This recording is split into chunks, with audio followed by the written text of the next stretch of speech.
അപ്പോൾ ആലപ്പുഴയിലെ രക്ഷാപ്രവർത്തനത്തിൻ്റെ അന്വേഷണം സ്പെഷ്യൽ ഇൻവെസ്റ്റിഗേഷൻ ടീം ക്രമസമാധാന ചുമതലയുള്ള മുൻ ADGP അജിത് കുമാറിൻ്റെ അന്നത്തെ ഓഫീസിലേക്ക് ചെന്നെത്തി നിൽക്കും.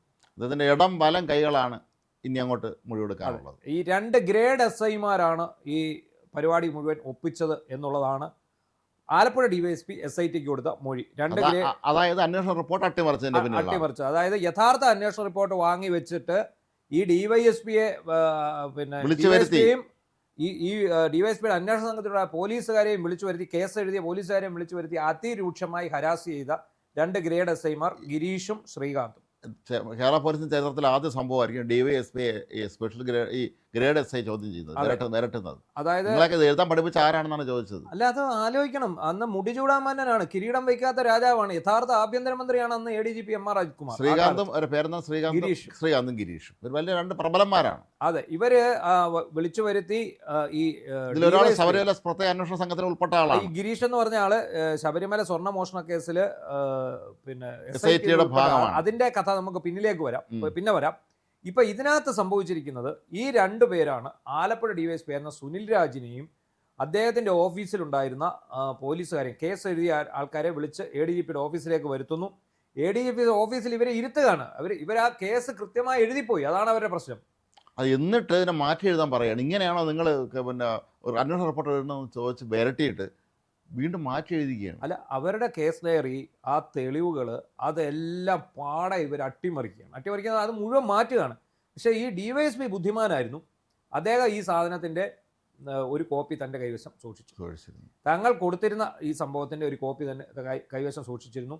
അദ്ദേഹത്തിന് അറിയാമായിരുന്നു എപ്പോഴെങ്കിലും ഭരണന്മാരും സർക്കാരുമാരും ഏതെങ്കിലും ഒരു കാലഘട്ടത്തിൽ ഇതിനെക്കുറിച്ച് പുനരന്വേഷണം വരും. അപ്പം ഞങ്ങൾ തൂങ്ങാതിരിക്കാൻ വേണ്ടി അദ്ദേഹം എന്ത് ചെയ്തു, കേസ് ഡയറി ഇപ്പൊ തന്നെ MR രാജ്കുമാർ തല ഊരി കഴിഞ്ഞു, എനിക്കറിയില്ല എന്ന് പറഞ്ഞു. പെടും.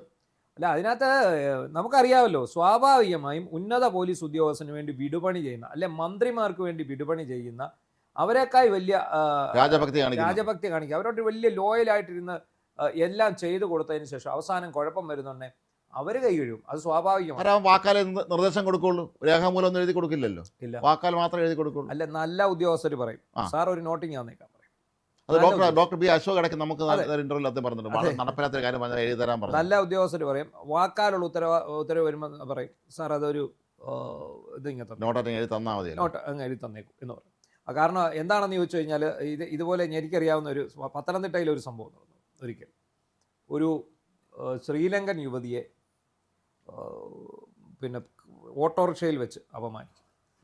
അവരെ താമസ സ്ഥലത്ത് കയറി അപമാനിക്കുന്നു. അവർക്കൊരു ബന്ധമുണ്ടെന്ന് കണ്ടെത്തിയിട്ട് അവരെ താമസ സ്ഥലത്ത് കയറി അല്ല, ഒരു യുവതി ഇവിടെ വന്നു പെട്ടതാണ്. അപ്പം അവർ നാട്ടിൽ താമസിക്കുന്നതാണ്. അപ്പം ഇങ്ങനെ അപമാനിച്ച് ഇവർ കൊണ്ട് പരാതി കൊടുത്തു.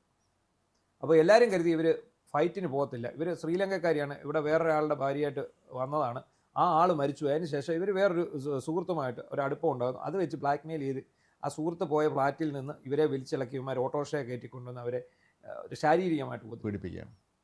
പക്ഷേ അവർ പരാതി കൊടുക്കില്ല എന്നാണ്. മാത്രമല്ല, അവരുടെ കയ്യിലുണ്ടായ പണമല്ല ഇവന്മാർ പിടിച്ചുപോയി. അവരിത് കൊടുക്കില്ല, പരാതി കൊടുക്കില്ല എന്നാണ് കരുതിയിരുന്നത്. പരാതി കൊടുക്കില്ല എന്ന് കരുതിയിരുന്നെങ്കിലും അവർ പരാതി കൊടുത്തു. പരാതി കൊടുത്തതിന് ശേഷം എന്ത് ചെയ്തു, അന്നത്തെ SIയുടെ നേതൃത്വത്തിൽ ഈ പ്രതികളെ പിടിച്ചു കഴിഞ്ഞ ഉടനെ ഈ SI എന്നെ വിളിച്ചു പറഞ്ഞു, ഞങ്ങൾ ഇവന്മാരെ പിടിച്ചിട്ടുണ്ട് കേട്ടോ, പക്ഷെ ഒരു പ്രശ്നമുണ്ട്. നമ്മുടെ ഒരു ജനപ്രതിനിധി, അത് ഏത് തസ്തികയാണെന്നൊന്നും ഞാൻ പറയുന്നില്ല, പേരും പറയുന്നത്, വിളിച്ചുകൊണ്ടിരിക്കുകയാണ്. ഇവന്മാരെ വേണം, കോൺഗ്രസിൻ്റെ ജനപ്രതിനിധി, കോൺഗ്രസിൻ്റെ ഭരണമാണ്. അപ്പോൾ SI എന്നോട് പറഞ്ഞു, ഞാനൊരു കടുങ്കൈ ചെയ്തിട്ടുണ്ട്. ഞാൻ പറഞ്ഞു, നിങ്ങളുടെ പേര് ഞാൻ പറഞ്ഞിട്ടുണ്ട്, നിങ്ങൾ വിളിച്ച് ഈ വാർത്ത എടുത്തിട്ടുണ്ട്, നാളെ പത്രത്തിൽ വാർത്ത വരും. അപ്പോൾ നേതാവിനോട് പറഞ്ഞു, സാറ് പറഞ്ഞിട്ട് ഞാൻ ഇവരെ വിട്ട് കഴിഞ്ഞാൽ അത് ഞാൻ അവരോട് പറയാം, സാർ ഇങ്ങനെ വിളിച്ച് പറഞ്ഞു, അതുകൊണ്ട് ഞങ്ങളിങ്ങനെ വിടുകയാണെന്ന് പറഞ്ഞേക്കാം. അയ്യോ വേണ്ട, വാർത്ത വന്നോട്ടെ, കുഴപ്പമില്ല. ഓർത്തോണം, ഒരു സ്ത്രീയെ അപമാനിച്ച 2-3 ക്രിമിനലുകൾക്ക് വേണ്ടി വിളിക്കുകയാണ്. അപ്പോൾ ആ ഉദ്യോഗസ്ഥൻ പറഞ്ഞ, അല്ലെങ്കിൽ സാർ ഒരു പണി ചെയ്യൂ, സാർ ഒരു രേഖാമൂലം ഒരു കത്ത് തരും, ഞാനപ്പോൾ അതുകൂടി പരിഗണിക്കാം. പറ്റത്തില്ല. ആ ഉദ്യോഗസ്ഥൻ ഇപ്പം സർക്കിളായി പോയി, അദ്ദേഹം പ്രൊമോഷനിലേക്ക് വന്നിരിക്കുക ഒരാളാണ്. ഏതാണ്ട് അതേപോലെയാണ് ഞാൻ പറഞ്ഞത്. ഇങ്ങനെയുള്ള കാര്യങ്ങൾ വരുമ്പോൾ എന്താണ് ചെയ്യേണ്ടത്? ഇങ്ങനെയുള്ള കാര്യങ്ങൾ വരുമ്പോൾ മേളിൽ നിന്ന് ഒരുത്തം വിളിച്ച് പറയുകയാണ്, അവരെ റിപ്പോർട്ട് പൂഴ്ത്തു എന്ന് പറഞ്ഞാൽ സാർ ഒരു നോട്ട് എഴുതി തരൂ, ഇല്ലെങ്കിൽ സാർ എന്നെ മാറ്റൂ, വേറെ ആരായിരുന്നു വെച്ച് കൊണ്ടുവച്ച് എഴുതിക്കോളൂ. അങ്ങനെ പറഞ്ഞാൽ സേഫാണ്. പക്ഷേ ഈ ആലപ്പുഴയിലെ ഉദ്യോഗസ്ഥൻ ബുദ്ധിമാനായിരുന്നു, അദ്ദേഹം കയ്യിൽ മാറ്റി വെച്ചിരുന്നു. അപ്പോൾ ഇത് ഈ പറഞ്ഞ 2 ഗ്രേഡ് എസ് ഐമാരുടെ മുന്നിൽ ഇവർ ഉദ്യോഗസ്ഥ സംഘം എത്തുമ്പോൾ ഈ ഡിവൈഎസ്പി എടുത്തിട്ട് ചാടിക്കുന്നത് ഈ ഗ്രേഡ് എസ് ഐമാരാണ്. ഡിവൈഎസ്പിയേക്കാൾ റാങ്കിൽ എത്രയോ താഴെയാണ്. ഗ്രേഡ് എസ് ഐ ആണ്, എസ് ഐ അല്ല. എസ് ഐയുടെ ഗ്രേഡ് മാത്രമേ ഉള്ളൂ. അങ്ങനെയുള്ളവന്മാർ അവരെ പോയി ഈ ഡിവൈഎസ്പിക്ക് സല്യൂട്ട് അടിക്കേണ്ട ഗതികേട് വരുന്ന ഒരു ഭരണമായിരുന്നു കേരളത്തിൽ നിലനിന്നിരുന്നത്. കാര്യം എം രാജ്കുമാറും പിണറായി എല്ലാ കാലവും കേരളം ഭരിക്കുമെന്ന് ഞങ്ങൾ 150 വയസ്സ് വരെ അവിടെ ജീവിച്ചിരിക്കുന്നൊക്കെ അവർ തെറ്റിദ്ധരിച്ചു. അതാണ് സംഭവിച്ചത്. ചോദിക്കാനെന്ന് വിചാരിച്ചു. ഈ ഡിവൈഎസ്പിയുടെ മൊഴിയുണ്ട്, എം ആർ അജിത്കുമാറാണ് എന്നെ വിളിച്ചു വരുത്തി ഇങ്ങനെ പറഞ്ഞെന്നുള്ളത്. അയാൾ നിഷേധിച്ചാലും അവരുടെ മൊഴിയുണ്ട്. ഇവർക്കൊക്കെ മനസ്സിലായി ഇനി ഇയാളൊന്നും എങ്ങും വരാൻ പോകുന്നില്ല എന്നുള്ള കാര്യത്തിൽ അവർക്കൊരു ആത്മവിശ്വാസമുണ്ട്. അതുപോലെ ഈ ഇദ്ദേഹത്തിന്റെ ഓഫീസിലുണ്ടായിരുന്ന ഒരു ഗ്രേഡ് എസ് ഐയെ ഇവർ വിളിച്ച് അവിടെ വരുത്തിയിട്ട് ഈ 2 ഉദ്യോഗസ്ഥരും കൂടി ഭയങ്കരമായിട്ട് ഹരാസ് ചെയ്തു. അയാൾ അവിടെ അയാളാകെപ്പാടെ ഭയന്നുപോയി. കാരണം എം ആർ അജിത്കുമാറിനെ എല്ലാവർക്കും പേടിയാണ്. എന്തൊരു പേടിയാന്നറിയോ ഈ സേനയിലെ ഉദ്യോഗസ്ഥർ. ഇയാള് കാരണമാണ് എല്ലാ ഉദ്യോഗസ്ഥരും നമ്മളെയൊക്കെ ഫോണിൽ ബന്ധപ്പെടാൻ പോലും മടിച്ചത്. ഇയാള് എല്ലാവരെയും ഫോൺ ടാപ്പ് ചെയ്യുന്ന ഒരു അവസ്ഥ അന്ന് ഉണ്ടായിരുന്നു എന്നാണ് ഈ പോലീസ് ഉദ്യോഗസ്ഥർ പറയുന്നത്. അവർക്ക് സംശയം തോന്നുന്നവരെല്ലാം നമ്മളൊക്കെ വിചാരിച്ചിരിക്കുന്ന വാട്സപ്പ് നമുക്ക് നമ്മുടെ സേഫ് ആണ് എന്നല്ല. പോലീസിന് ഈസി ആയിട്ട് നിരീക്ഷിക്കാം വാട്സപ്പ്. അവർക്ക് ഈ മെറ്റായിൽ അപേക്ഷ കൊടുത്തു കഴിഞ്ഞാൽ ഇത്ര സമയത്തേക്ക് ഇത് ഇന്ന കേസിലെ ക്രൈം കേസിൽ സംശയിക്കപ്പെടുന്ന ആളാണെന്ന് പറഞ്ഞ് ഒരു അപേക്ഷ കൊടുത്താൽ ഇത്ര സമയത്തേക്ക് ആ വാട്സപ്പ് നമ്മുടെ വാട്സപ്പ് അവർക്ക് ഓപ്പൺ ആക്കി, അവർക്കത് പരിശോധിക്കാൻ പറ്റും. അങ്ങനെയുള്ള ഒരു സംവിധാനം പോലീസിൽ നിലവിലുണ്ട്. അത് പക്ഷേ ഇവിടുത്തെ നമ്മുടെ പല ആൾക്കാർക്കും അറിയില്ല. എല്ലാവരും വിചാരിക്കുന്നത് വാട്സപ്പ് സേഫാണ്. വാട്സപ്പ് കോൾ ഉള്ളത് സേഫാണ്, ബാക്കിയുള്ളതൊക്കെ ഇങ്ങനെ തന്നെ പിടിക്കും. ഏതാണ്ട് ഇതേ രീതിയിലാണ് നമ്മുടെ രാഹുൽ മാങ്കൂട്ടത്തിൻ്റെ കേസ് ഉണ്ടാക്കിയെന്ന് എനിക്കൊരു സംശയമുണ്ട്. ഈ രീതിയിൽ ഈ പറയുന്ന ഇദ്ദേഹവുമായിട്ട് ബന്ധപ്പെടുന്ന ഫോൺ ചോർത്തിയാണ് ഇത് എടുത്തിരിക്കുന്നതെന്ന് എനിക്കൊരു സംശയമുണ്ട്. അപ്പോൾ അങ്ങനെ മുടി ചൂടാമന്നായിട്ട് കഴിഞ്ഞിരുന്ന ആളാണ്. അപ്പോൾ അവിടെ ഉണ്ടായിരുന്ന ഈ ശ്രീകാന്തും ഗിരീഷും 2 ഗ്രേഡ് എസ് ഐ. അപ്പൊ ഈ ഗിരീഷ് എങ്ങനെ ശബരിമല എസ് ഐ ടിയിൽ ചെന്നു? എന്തിനു വേണ്ടി? അവിടെയാണ് ആ എസ് ഐ ടിയുടെ നീക്കങ്ങൾ മുഴുവൻ അറിഞ്ഞിരിക്കുന്നത് ഒരുപക്ഷെ ഇയാളിലൂടെ മാത്രമല്ല ഇത് അട്ടിമറിക്കാനുള്ള ആശാമാർക്ക് കൃത്യമായ നിർദ്ദേശങ്ങൾ ഇതുവരെ കിട്ടിക്കൊണ്ടിരിക്കുമല്ലോ. അതായത് എസ് ഐ ടിയെ സർക്കാരാണ് നിയോഗിച്ച് അങ്ങോട്ട് കൊടുക്കുന്നത് എങ്കിൽ പോലും ആ നിയോഗിക്കുന്ന കൂട്ടത്തിൽ അവര് കളങ്കിതരല്ലാത്ത ഉദ്യോഗസ്ഥരെ വെച്ച എന്താണെന്ന് ചോദിച്ചാൽ ആ സമയത്ത് അവർക്ക് രക്ഷപ്പെടാൻ വേണ്ടിയാണ്. മാത്രമല്ല ഇപ്പോൾ ഈ വയനാട്ടിലേക്ക് പോയ പൃഥ്വിരാജാണെന്ന് പറയപ്പെടുന്നുണ്ട്. അന്ന് ഈ ശബരിമല അന്വേഷണ സംഘത്തിലേക്ക് ആളുകളെ നിശ്ചയിച്ചതിൽ പ്രധാന പങ്ക് ഒരാൾ. അത് ബുദ്ധിപൂർവ്വം ചെയ്തു. എന്താണെന്ന് ചോദിച്ചാൽ നല്ല മെറിറ്റുള്ള ഉദ്യോഗസ്ഥനെ തലപ്പത്ത് വയ്ക്കും. എന്നിട്ട് മെറിറ്റുള്ള കുറെ സി ഐമാരെ ഇതിന്റെ കൂടെ വയ്ക്കുന്നു. ഇതിനിടയ്ക്ക് ഒറ്റ ഒരുത്തനെ തിരിയാൽ മതി, ഇവരുടെ എല്ലാം അങ്ങനെ തിരികെവനാവണം ഈ ഗിരീഷ് എന്ന് പറയും എന്ന് നമുക്ക് ന്യായമായി സംശയിക്കാം. കാരണം എന്താ, ക്രമസമാധാന ചുമതലയുള്ള ADGPയുടെ ഓഫീസിൽ അയാളുടെ കിങ്കരന്മാരായിട്ട് ഇടത്തും വലത്തും എം ആർ അജിത്കുമാറിന്റെ ഇടത്തും വലത്തും ഇരിക്കണമെങ്കിൽ അതുപോലെ വിശ്വസ്തനായിരിക്കണം. അതുകൊണ്ടാണ് ആ ധൈര്യത്തിലാണ് അവർ DSP അവരെ വിളിച്ച് വരട്ടിയത്. അതെ, ഇയാൾ പറയുന്ന വഴിവിട്ട കാര്യങ്ങളെല്ലാം ചെയ്തു കൊടുക്കണമെങ്കിൽ ഇവരെ അതുപോലെ വിശ്വസ്തരാണ്, ഇയാളുടെ മനസാക്ഷി സൂക്ഷിപ്പുകാരന്. ഇനി ഒറ്റ കാര്യം അറിയാവുള്ളൂ. ഇന്നിപ്പോൾ ക്രൈംബ്രാഞ്ച് ഓഫീസിൽ പോയി ഇരിപ്പുണ്ട് 2 ആലപ്പുഴയിൽ. ഒറ്റ കാര്യം അറിയാവുള്ളൂ, ഇവരെ ഏതായാലും അയാൾ കൈ കഴിയും. അയാൾ പറഞ്ഞു എൻ്റെ ഓഫീസിൽ ദിവസം തോറും ഒരുപാട് കേസുകൾ വരാറുണ്ട്, ഞാൻ സുരക്ഷാ ചുമതലയുള്ള ക്രമസമാധാന ചുമതലയുള്ള ADGP, എനിക്കിതൊന്നും നോക്കാനുള്ള സമയമൊന്നും കിട്ടാറില്ല. അത് വല്ല അവർ ചെയ്തിട്ടുണ്ട് അവരോട് ചോദിക്കണം, എന്നോട് ചോദിക്കണം. ശരിയാണ്. ഇദ്ദേഹത്തിന് ഇതിനകത്ത് റോളില്ല. ഈ രക്ഷാപ്രവർത്തനത്തിലോ ഇതിനകത്തെ സംബന്ധിച്ച അന്വേഷണത്തിലോ ഒന്നും ഈ ക്രമസമാധാന ചുമതലയുള്ള ADGPക്ക് റോളില്ല.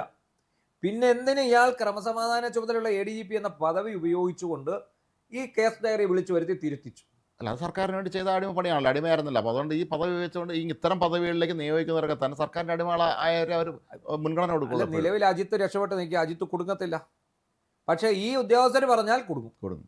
പക്ഷെ ഇവർ പറയുമോ? പറയത്തില്ല. പേടിയാണ്, ഭയം കാണും. ഇങ്ങനെയാണെങ്കിൽ അവരെ സംരക്ഷിക്കാൻ ആളുണ്ടാവും. എല്ലായിടത്തും ഓഫർ വരും. ഇവന്മാരെല്ലാം അന്തം കമ്മികളായിരിക്കുമല്ലോ.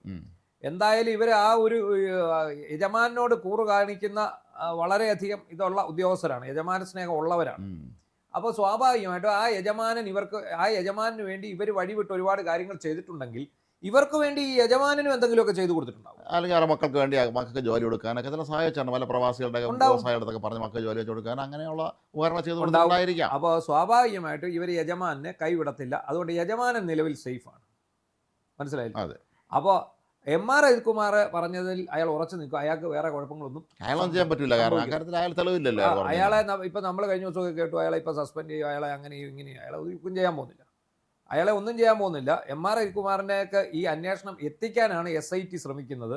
പക്ഷേ അത് MR-ലേക്ക് എത്തുകയില്ല. കാരണം പോലീസിലെ ഹൈറാർക്കി തന്നെയാണ് അതിന് കാരണം. ഒരു ഉദ്യോഗസ്ഥന് ഒരു തീരുമാനമെടുത്താൽ, അതായത് മേലിൽ നിന്ന് രേഖാമൂലമുള്ള ഉത്തരവ് പ്രകാരമാണെങ്കിൽ ആ ഉദ്യോഗസ്ഥൻ രക്ഷപ്പെടാം. പക്ഷേ ഒരു ഉദ്യോഗസ്ഥൻ ഇതുപോലെ ADGP വിളിച്ചു പറഞ്ഞാൽ അവനെ പിടിച്ചകത്തിടാന്ന് പറഞ്ഞ് പിടിച്ചകത്തിട്ടിട്ട് കഴിയുമ്പോൾ ADGPയും വരത്തില്ല, DGPയും വരത്തില്ല, ആഭ്യന്തരമന്ത്രിയും വരത്തില്ല, ആരും വരത്തില്ല. ഇയാൾ മാത്രം അനുഭവിക്കേണ്ടി വരും. പണ്ട് കാട്ടാളൻ വാൽമീകിയായത് ഇങ്ങനെയാണല്ലോ. രത്നാകരൻ്റെ ഭാര്യയോടും മക്കളോടും ചോദിച്ചു, ഞാൻ ചെയ്യുന്ന പാവത്തിൻ്റെ പോലെ നിങ്ങൾ ഏറ്റെടുക്കുമോ? അത് നിങ്ങൾ തന്നെ ഏറ്റോണ്ടാ മതി. അപ്പം ഞാൻ നിങ്ങളെ നോക്കുന്നില്ലേ, അത് നിങ്ങളുടെ കടമ, അത്രയേ ഉള്ളൂ. അപ്പോൾ ADGP വിളിച്ച് പല മോഹന വാഗ്ദാനം പറയാം. അപ്പം നിങ്ങളുടെയൊക്കെ സിനിമാ ഗാനത്തിൽ പറഞ്ഞ പോലെ ഈ രാത്രി പുലരാതിരുന്നിടും എന്ന് വിചാരിച്ച് നിങ്ങളെ വിചാരിച്ച് ഒരിക്കലും നേരം വെളുക്കില്ല, ഈ രാത്രി ഇങ്ങനെ തുടർന്നു പോകും എന്നാ കരുതി. അതായത് പിണറായി രാജ്, ഗുണ്ടാ രാജ് ഇങ്ങനെ തുടർന്നു പോകും. അടുത്ത 5 വർഷവും പിണറായി രാജ് തുടരും. ഞങ്ങൾ ഇതേ കസേരയിലിരിക്കും റിട്ടയർ ചെയ്യുന്നിടം വരെ. ഞങ്ങൾക്ക് കൂട്ടായി ADGP ഉണ്ടാവും, ഞങ്ങളെ അദ്ദേഹം സംരക്ഷിക്കും. ഇന്നലെ കഴിഞ്ഞ ദിവസവും ക്യാബിനറ്റ് മന്ത്രിസഭ യോഗം ചേർന്നിട്ട് പോലും രാജ്കുമാറിനെതിരെ നടപടിയെടുക്കുകയോ അല്ലെങ്കിൽ സസ്പെൻഡ് ചെയ്ത ആ ഡോക്ടർ അശോകന്റെ പ്രശാന്ത് നായരുടെ ഒക്കെ പേരിൽ ഉള്ള നടപടി പിൻവലിക്കുമെന്നും ചെയ്തിട്ടില്ല. ഇല്ല, അത് ഇപ്പോൾ IPS സ്ഥലം മാറ്റം ഈ ആഴ്ച വരും, നാളെ മറ്റന്നാളെ ലിസ്റ്റ് വരുമെന്നാണ് ഞാൻ അറിഞ്ഞത്. അപ്പോൾ വേറൊരു കാര്യം കൊണ്ട് M. ലിജു എക്സൈസ് മന്ത്രി, അയാൾ പറഞ്ഞു എനിക്ക് ഇയാളെ വേണ്ടെന്ന് പറഞ്ഞു. എനിക്ക് ഇയാളെ വേണ്ട, ഇയാളെ നിങ്ങൾ എവിടാന്ന് വെച്ചാൽ കൊണ്ടുപോകും, എനിക്ക് വേണ്ട. ആ ലിജു കടുംപിടുത്തം പിടിച്ചിട്ടാണ് ഇയാളെ മാറ്റിയിരിക്കുന്നത്. ഇപ്പം പോസ്റ്റിംഗ് ഇല്ലെന്ന് തോന്നുന്നു, ഇനിയിപ്പോൾ പോസ്റ്റിംഗ് കൊടുക്കണം. അപ്പോൾ വേറെ ഏതാണ്ട് അഡീഷണൽ ചാർജ് ഉണ്ടായിരുന്നു അതിൻ്റെ അവിടെ കണ്ടു. സാധാരണ ഇങ്ങനത്തെ ഉദ്യോഗസ്ഥന്മാർക്ക് പിന്നെ അവസാനം ഈ മര്യാദ ഉള്ളവൻ ഭരിക്കാൻ വരുമ്പോൾ കൊടുക്കുന്ന ചില പദവികളുണ്ട്. പോലീസ് മാനുവൽ എഴുതാനും കണ്ട ഒരു പോസ്റ്റ്, അല്ലെങ്കിൽ നമ്മുടെ പോലീസ് ഹൗസിംഗ് ഫിനാൻസ് എന്തോ സൊസൈറ്റി. പിന്നെ ഈ മറ്റേ ജേക്കബ് തോമസിനെ വിട്ടില്ലേ, ഈ വെട്ടുകത്തി ഉണ്ടാക്കുന്ന ഫാക്ടറി, ഷൊർണൂരിലെ മെറ്റൽ ഇൻഡസ്ട്രീസ് മൺവെട്ടിയൊക്കെ ഉണ്ടാക്കണം. അവിടെങ്ങാനും കൊണ്ട് ഇരുത്തണം, അല്ലെ പുന്നക്ക വികസന കോർപ്പറേഷൻ ചെയർമാനോ MD ഒക്കെ ആക്കി കൊണ്ടുപോകണം. എന്താണെങ്കിലും ശരി, ഈ 2 കിങ്കരന്മാർ, MR അജിത്കുമാറിൻ്റെ 2 കിങ്കരന്മാർ, ഇടതും വലതും നിന്ന ഈ 2 കിങ്കരന്മാർ, ഇവരെ ഇന്ന് ക്രൈംബ്രാഞ്ചിന് മുന്നിൽ ചോദ്യം ചെയ്യണം. അതിനൊപ്പം തന്നെ ഇതിലൊരാൾ ശബരിമല SIT-യിലുണ്ട്. ആ ശബരിമല SIT-യിൽ ഇയാൾ എങ്ങനെ ചെന്നു, അവിടെ അയാൾ എന്തൊക്കെ അട്ടിമറി കാണിച്ചു എന്നുള്ളതിനെക്കുറിച്ചുള്ള അന്വേഷണം കൂടി ഈ ഗവൺമെൻറ് ചെയ്യുന്നത് നന്നായിരിക്കും.